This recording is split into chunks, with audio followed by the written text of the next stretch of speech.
Assalamualaikum warahmatullahi wabarakatuh. Alhamdulillahilladzi faddala bani Adam bil ilmi wal amal ala jami'il alami wassalatu wassalamu ala sayyidina Muhammadin sayyidil arab wal ajam wa ala alihi washabihi nabil ulum wal hikam amma ba'd. Sebagai ikhtiar agar kita tetap mengaji untuk para santri khususnya dan jamaah majelis ta'lim binaan kami, sehubungan tidak bisa pengajian langsung, kita laksanakan di majelis-majelis biasanya, termasuk adik-adik di pesantren, khususnya pesantren Nahdlatul Mubtadi'in. Karena kita mengikuti anjuran pemerintah untuk sama-sama melawan virus corona, maka kita lakukan pengkajian melalui siaran tidak langsung ini. Mari kita lanjutkan kembali kajian kita kitab Ta'limul Muta'allim, di mana kemarin kita sudah sampai kalimat wa ba'du. Wa ba'du sama dengan amma ba'du. Artinya setelah kita kemudian mengucapkan alhamdulillah, salawat dan salam, maka kemudian apa yang akan disampaikan? Falamma ra'aitu, satu gagasan, satu ide yang disampaikan oleh muallif atau pengarang kitab ini, Syekh Zarnuji mengatakan falamma ra'aitu, yang mendasari latar belakang kenapa kemudian beliau mengarang satu kitab ini.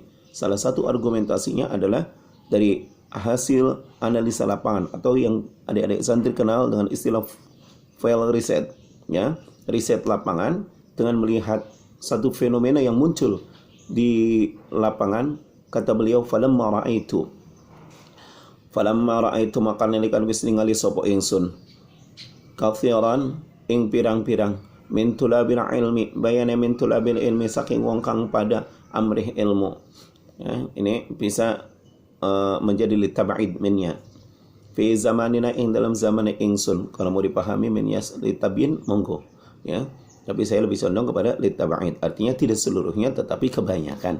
Ya, fi zamanina, ing dalam zaman ingsun, yajiduna hale pada nemen-nemeni ilal ilmi maring ilmu, wala yasiluna lan ora tumaka sapa tulab, wala yasiluna lan ora tumaka sapa tulab, au mimma nafi'ihi, utawa saking pira-pira manfaati ilmu, wa thamaratihi lan pira-pira uwe ilmu. Wahia utawi samaratul ilm iku al-amalu, amal atau action atau ngelakoni, bihi kelawan ilmu, wan nasyru lan nggelarakan atau menyebarkan, yuhramuna pada kaling-kalingan sapa tulabul ilm, lima karena barang annahum kang setuhune utawi tulabul ilm iku akhtau pada keluputan, pada salah sapa thalabul ilm, si pencari ilmu. Jadi adik-adik santri, kalau saya mengatakan thalabul ilm, ini pencari ilmu, apa yang salah?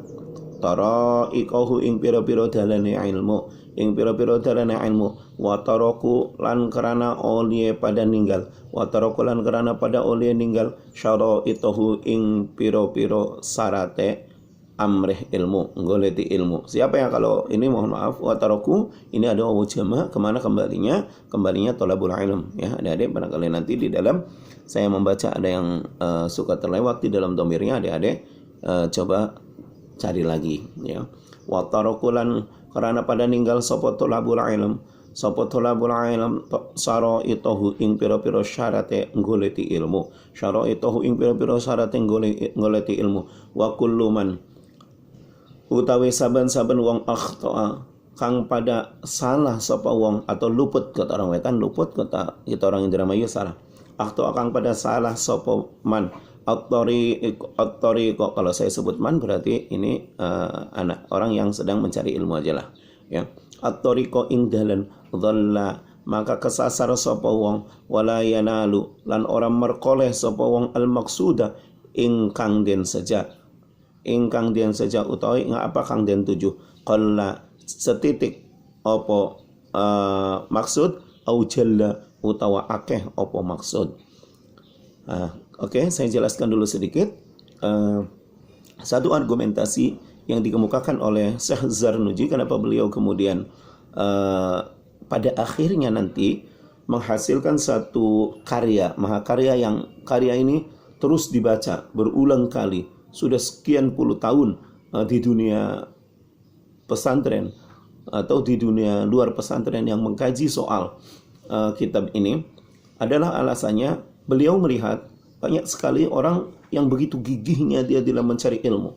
Dia begitu semangatnya di dalam mencari ilmu. Tetapi sayangnya, apa yang dia cari ini, ya, tidak dia dapatkan hasil akhirnya. Jadi, ending dari sebuah perjuangannya tidak mendapatkan hasil yang maksimal. Apa itu rupanya? Ya, yaitu kemanfaatan dari apa yang dia cari itu tidak didapatkan. Apa enaknya kita menggali sesuatu dengan begitu luar biasanya, kita cari sesuatu dengan gila-gilaan, tetapi hasilnya tidak ada. Ya, mungkin oleh sebagian orang yang cinta akan sebuah proses, ini tidak ada masalah. Tetapi untuk orang yang mengharap sebuah target, ini menjadi satu persoalan. Tetapi karena ini menyangkut persoalan keuntungan ukhrawi, hasil daripada perjuangan ini bukan hanya menyangkut soal jangka pendek, ya, long time, tapi short time, tapi long time, jangka panjang, sebuah kemanfaatan, maka ini merupakan satu kerugian, ya. Orang belajar sungguh-sungguh tapi manfaatnya nggak didapat dari ilmunya. Jadi pintar mah pintar, cuman keblinger, ya. Pinternya mau kanggo minteri wong bae, bukan untuk mencerdaskan orang, tapi sok pinter. Akhirnya apa? Keblinger, bukan malah menjauhkan dia dengan ilmunya kepada masyarakat atau kepada Allah, tetapi malah menjauhkan dirinya dengan Allah Subhanahu wa taala atau bahkan dengan manusia yang ada di sekitarnya. Disebabkan dari apa? Dari buah yang dia dapatkan dari pembelajarannya tidak dia hasilkan. Lah, ini beliau Syekh Zarnuji melihat orang belajar sampai S1, S2, S3. S3-nya bukan S3 SMA ya. Jadi kalau zaman saya kecil dulu, S1 itu SD, S2 SMP, S3 SMA. Nah, kalau sekarang dunia pendidikan sudah lain. Sekarang ini dunia pendidikan S1 itu stratifikasi 1, S2 stratifikasi 2, S3 stratifikasi 3. Ya, program doktoral. Ini begitu banyaknya yang mengambil S3 bukan hanya di dalam negeri, sampai ke luar negeri. Putra-putri kita, anak-anak kita, generasi kita, mereka belajar begitu gigihnya sampai keluar. Cuman yang disayangkan adalah begitu banyaknya output perguruan tinggi, lulusan-lulusan persekolahan, lembaga pendidikan, tetapi sayangnya tidak menghasilkan sesuatu kemaslahatan. Ya, jadi ilmu yang dia dapatkan bukan menghasilkan kesalehan sosial, tapi hanya sebatas kesalahan individual. Dan ini menurut Syekh Zarnuji ini satu problem keilmuan. Ini satu persoalan bagi dunia keilmuan. Maka adalah beliau melihat fenomena ini menjadi sesuatu yang menggelitik, yang mengharuskan dia untuk beristikharah kembali, memohon kepada Allah kembali bagaimana yang terbaik. Lah, karena dilihat ada satu fenomena yang menjadi penghalang bagi para pencari ilmu akan satu hasil harapan akhir yang diharapkan dari maksud belajar supaya manfaat ilmunya ini mengalami problem, ya, maka beliau melihat problem itu terletak pada adalah para santri ini atau siswa atau mahasiswa ini salah dia di dalam mencari jalannya, ya, menempuh jalan untuk mencapai ilmunya sudah salah, ya. Jadi dia sudah tidak lagi mengindahkan rambu-rambu bagi orang yang belajar. Wes pokoknya asal geruduk kayak toh beres, kelihatannya beres, ya, padahal dia salah jalannya. Sekarang kita pakai logika sederhana adik-adik. Kalau adik-adik dari pesantren kita Nahdlatul Mubtadi'in mau berangkat ke Jakarta, kemudian ambil jalur Jatibarang.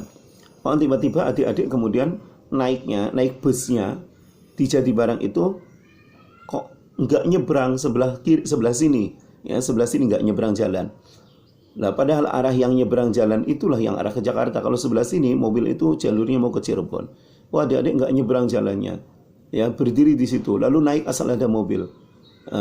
Maka insya Allah adik-adik mau ke Jakarta aja maning sedina, tekan kiamat kurang rong dina, masa ada tekan genah. Loh, kenapa? Ya karena adik-adik salah jalannya.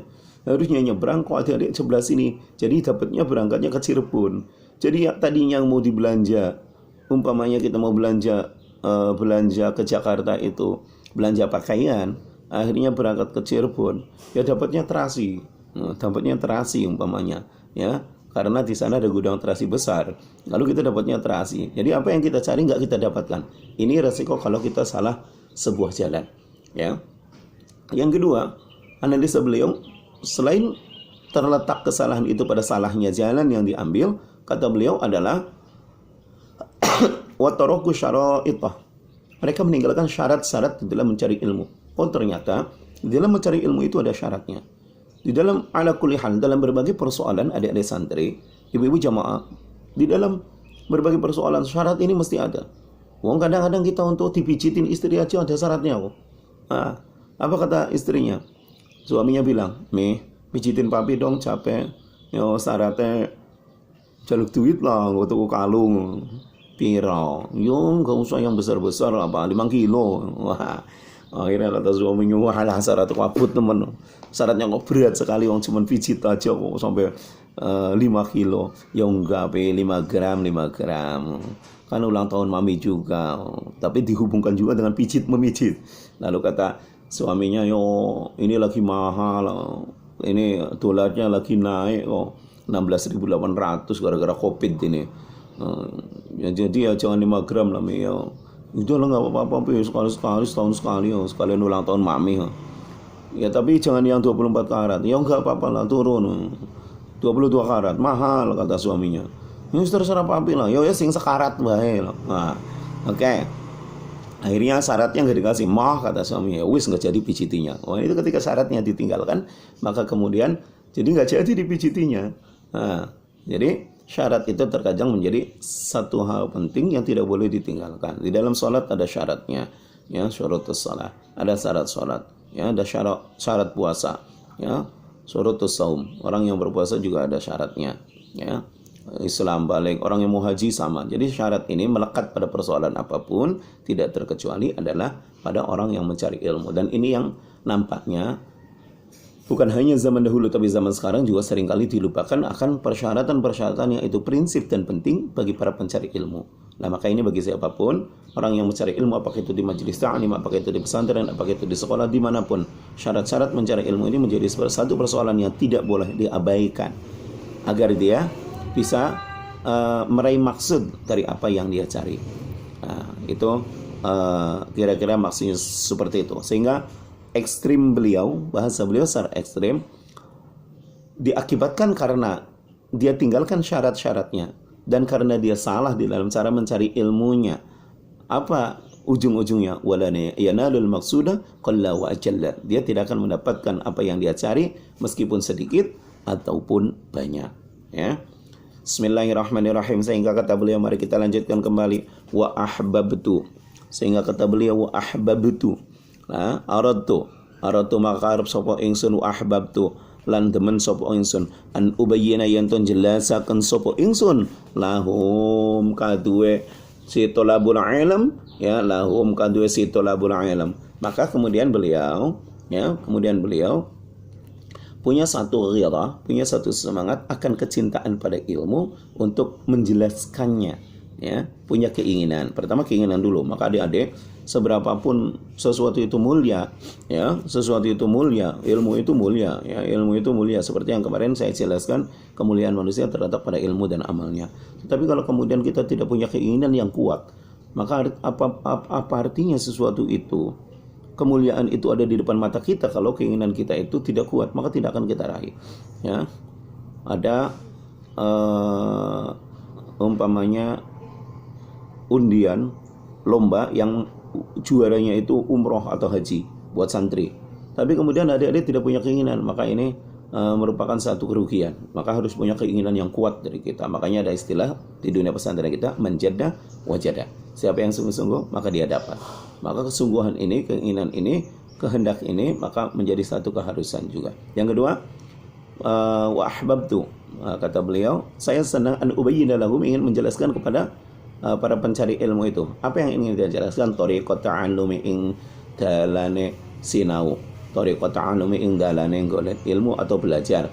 Alama ing atase barang roa itu kang wis tingali sapa ingsun fil kutubi ing dalam pira-pira kitab. Wa sami'tu lan ngrungu sapa ingsun min asatidi saking pira-pira gurune ingsun ulil ilmi kang duweni ilmu wal hikami lan kang duweni hikmah, ya. Jadi dasar beliau dari mana, rujukannya dari mana beliau ingin memberikan satu penjelasan melalui mahakaryanya.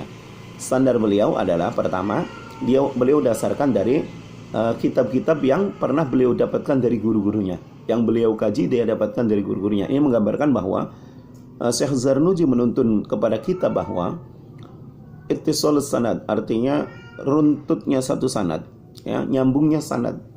kita ngaji dari guru saya dari gurunya lagi, gurunya dari gurunya, terus naik ke atas sampai kepada para sahabat, sampai kepada Rasulullah Shallallahu Alaihi Wasallam. Ini merupakan satu hal yang penting, ya, supaya apa? Supaya tidak ngawur, ya, supaya tidak ngawur. Jadi sanad ini, ya, ini merupakan satu hal yang penting juga di dalam kerangka keilmuan. Ya, jadi ada satu makna tersirat yang diajarkan oleh beliau bahwa beliau katakan wasami'atu min asatidi, ya, beliau katakan saya dengar dari guru-guru saya.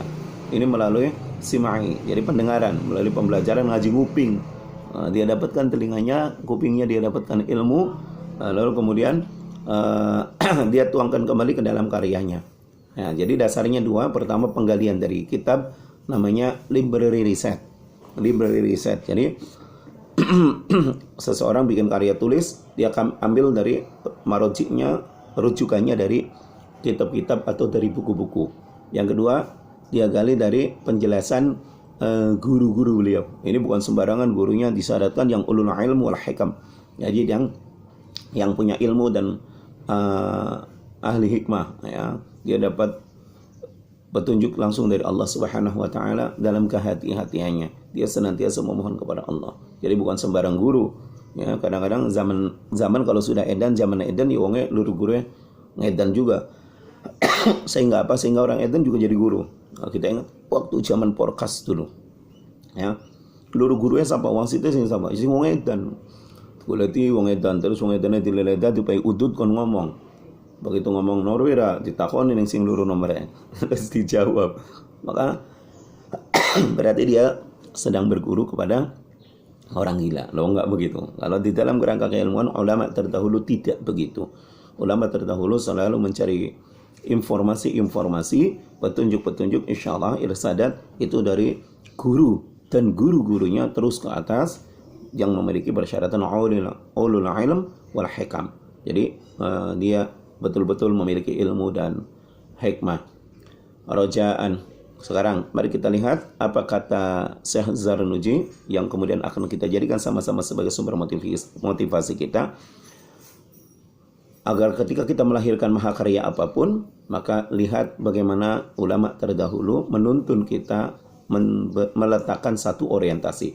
Kita lihat orientasi beliau, kenapa beliau melahirkan kitab yang kemudian dibaca oleh banyak orang ini. Kita lihat betapa keikhlasan beliau. Roja'a kerana ngarep-ngarep, rojaan kerana ngarep-ngarep ad-du'a ing du'a. Rojaan kerana ngarep-ngarep ad-du'a ing du'a. Li maring ingsun bayane minaraghibina saking sinten. Doa dari siapa? Minaraghibina saking wong kang pada temen fihi ing dalam ilm. Jadi beliau hanya mengharapkan di penghujungnya nanti karya beliau ini adalah lahirnya doa-doa yang ikhlas, doa-doa yang tulus dari orang-orang yang mencari ilmu. Maka kemudian ada biasanya kiai-kiai, ulama-ulama, pesantren-pesantren, kalau menuntun kepada orang yang mencari ilmu sebelum dia mengkaji ilmu apapun yang akan dia kaji, dituntunkan untuk membacakan hadiah Fatihah satu kali. Salah satunya adalah, ya, setelah tentu buat orang tua kita, buat guru-guru kita secara keseluruhan, kemudian buat sahabat, terus kemudian buat Rasulullah. Nah, ini buat pengarang kitab. Nah, dari sinilah kemudian pengarang kitab mendapatkan salary, mendapatkan gaji, mendapatkan bagian, ya, mendapatkan reward bentuk penghormatan berupa doa. Subhanallah, orang zaman dulu hanya berharap pada oli doa baik, pada didongakakan baik, wis senang. Maka sekali lagi adik-adik, jangan lupa ketika adik-adik mau deras, kirim hadiah Fatihah buat Rasulullah, buat sahabat, kemudian juga buat orang tua kita, guru-guru kita, khususnya juga pengarang kitab. Bismillahirrahmanirrahim. Rojaan karena ngarep-ngarep doa ing doa limaring ingsun minaraghibina bayane saking wong-wong kang pada demen, saking wong-wong kang pada demen fihi ing dalam ilm. Al-mukhlasina kang pada ikhlas. Jadi dia juga mengirimkan hadiah Fatihah tidak karena tekanan, tetapi dasar keikhlasan sendiri.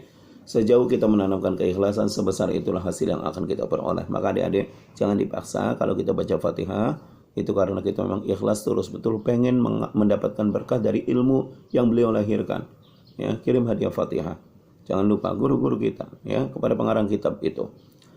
Al-mukhlasina kang pada ikhlas bil fauji, kelawan merkoleh kebahagiaan, wal kholasi lan selamat, utawa bil fauzi kelawan merkoleh kang den seja, bil fauzi faza yafuzu bisa juga diartikan bil fauzi kelawan merkoleh kang kelawan merkoleh kebahagiaan, wal kholasi lan selamat fi yaumiddin ing dalam dina kiamat.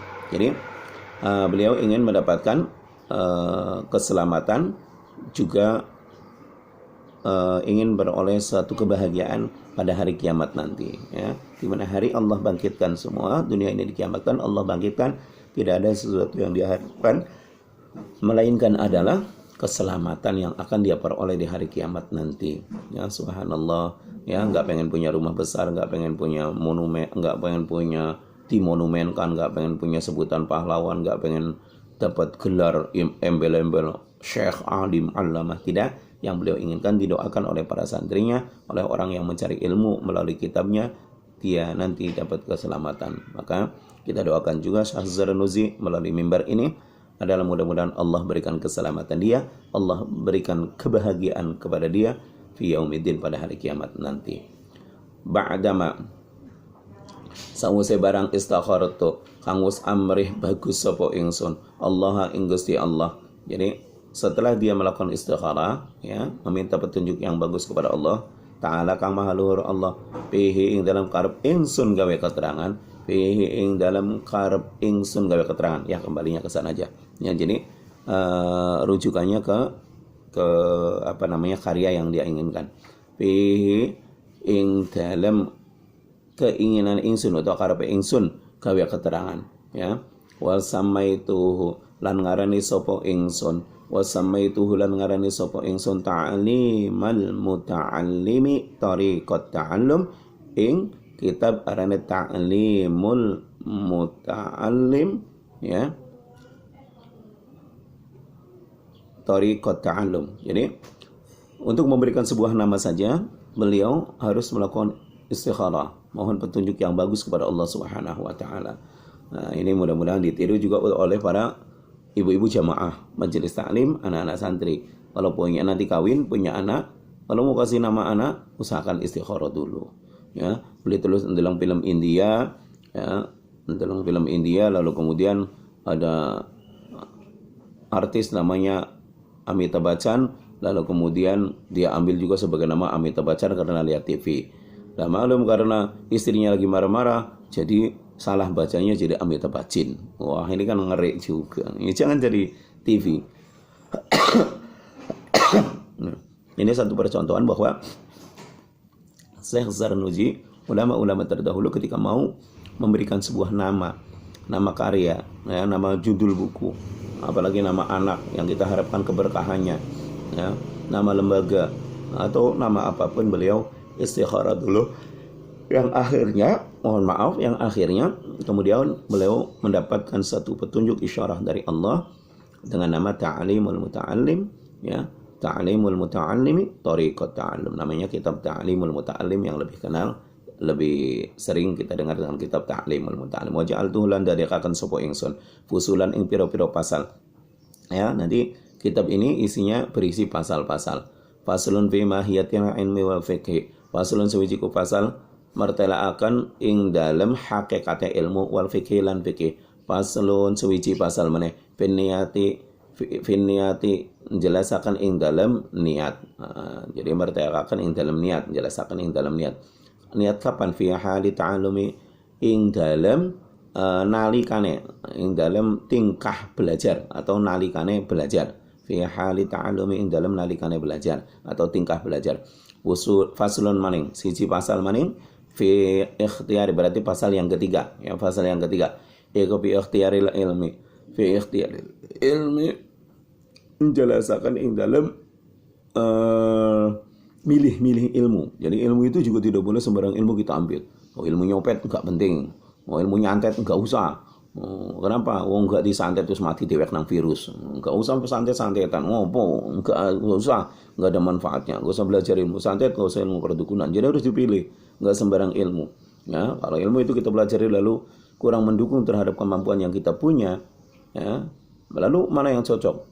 Adik-adik lebih tahu apa yang cocok untuk tidak adik-adik. Maka itu memilih ilmu. Nanti bisa kita ketahui di sana. Wal asatidhi, dan juga milih ustad. Wal asatidhi, lan milih guru. Wasyariki, lan milih batur. Ya. Teman juga penting. Ya. Di dalam kita memilih teman, tidak sembarang teman, itu juga harus kita pilih-pilih. Yang mana yang harus kita gauli, yang mana yang kemudian kita tidak usah gaul, jadikan dia sebagai teman kita. Ya, kenapa? Karena belum tentu dia akan membawa sisi manfaat buat kita, malah bisa menghancurkan masa depan kita. Na'udzubillah, apalagi kalau menghancurkan masa depan di akhirat kita. Kemudian paslon siji pasal menefi ta'zimil ilmi, martelakakan ing dalem ngagungaken ilmu, ahli lan ahline ilmu. Paslonan siji pasal meneh fil jiddi ngakan ing dalem nemen-nemeni wal muadzabati lan melanggeri wal himmati lan sejakang luhur. Jadi pasal menjelaskan bagaimana mengagungkan ilmu, dan keluarga orang yang memiliki ilmu harus kita agungkan bagaimana mengagungkan kiai, bagaimana mengagungkan ustadz, ya, bagaimana juga kita membangkitkan sebuah semangat kesungguhan kita. Nanti akan dibahas juga. Paslon siji pasal meneh fi bidayatis sabaki, ing dalam mertelakakan kawitane ngaji. Fi bidayatis sahabati, dalam mertelakakan kawitane ngaji. Jadi nanti akan dibahas juga kapan kita harus memulai ngaji. Waqadrihi, lan kira-kira ngaji. Apakah kemudian ngaji itu harus full sehari semalam 24 jam atau 11 jam atau 12 jam, nanti akan dituntun. Waqadrihi dan kira-kira ngaji, wa tartibihi, lan urut-urutan ngaji. Harus dari mana dulu kita ngaji, harus dari pasal apa dulu, ini harus ditata. Kenapa? Karena kemampuan otak, kemampuan anak juga mengalami tingkatan-tingkatan. Kalau anak kecil, ya dikasih minum susu, jangan dikasih minumnya teh manis. Ya, wis mencret. Kalau baru masih bayi, kasih teh manis, mencret. Air susu ibu dulu. Baru kemudian naik. Bakal wis gede, wis tua, apa bae manjing. Ya, yang penting naudzubillah jangan yang haram-haram. Ini artinya mengenal tingkatan-tingkatan. Faslun siji pasal meneh fi tawakkul, martelakaken ing dalam tawakal.